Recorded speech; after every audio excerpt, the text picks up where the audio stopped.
Hi, welcome to my YouTube channel guys, Tersus Creation Vlog.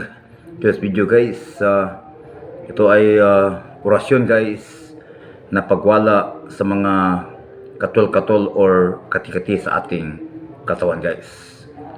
So itong video guys ay nababisa yung lalo naka-experience ng ganoong mga pangkati-kati guys sa ating katawan or katol-katol.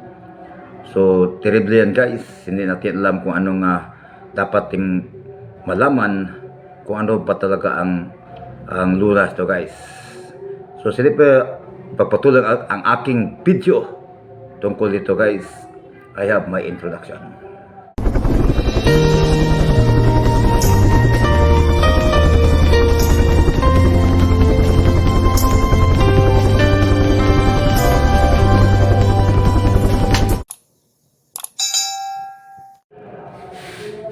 So today's video guys, pagpatuloy natin ang aking vlog.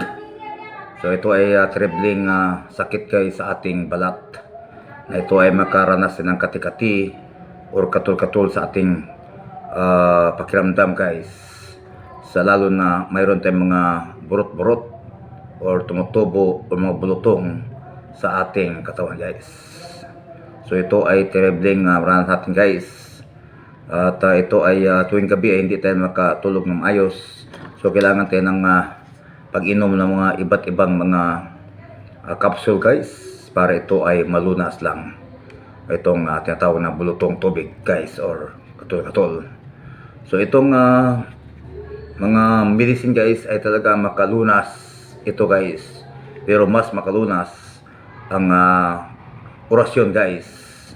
Ang trembling orasyon na ito ay talagang isang salita lang. Ito ay makalunas guys. Ihip na ito sa tubig, sa isang basong tubig at saka natin or sa isang mineral water guys. Ihip lang natin ito at ito ay inumin guys. Or pwede namang ihip natin sa basong tubig, ilagay naman sa ating pagkaligo guys. Itong isang salita lang para malunas ang ating bulutong tubig or mga kati-kati sa ating katawan mga guys.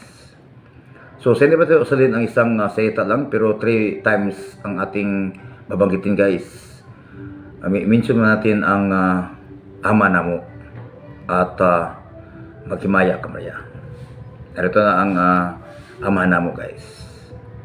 Magdasal mo tayo. Ama na mo nakasalangit, pagdaykon ang imong ngalan, maabot ka namo ang imong gingharian, matuman ang pabot dinhi sayuta mingman sa langit.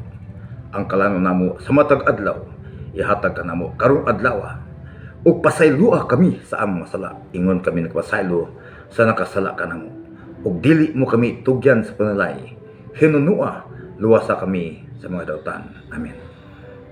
Santa Maria, inan ka sa Dios, iampo mo kami makasala karon sa oras aming kamatay. Amen. Maghimaya ka Maria, napuno ka sa grasya, ang Ginoong Diyos anaa kanimo. Bulahan ni ikaw sa bayang tanan ug bulahan mo usab ang tiyan mong si Jesus. So ito guys ay talagang ito na ang orasyon na paglunas sa mga kati-kati bulutong tubig sa ating mga balat guys. Narito. Gloomy kakam. Gloomy kakam. Gloomy kakam. So pag-usa na guys ay ihip ito sa tubig at saka iinom guys.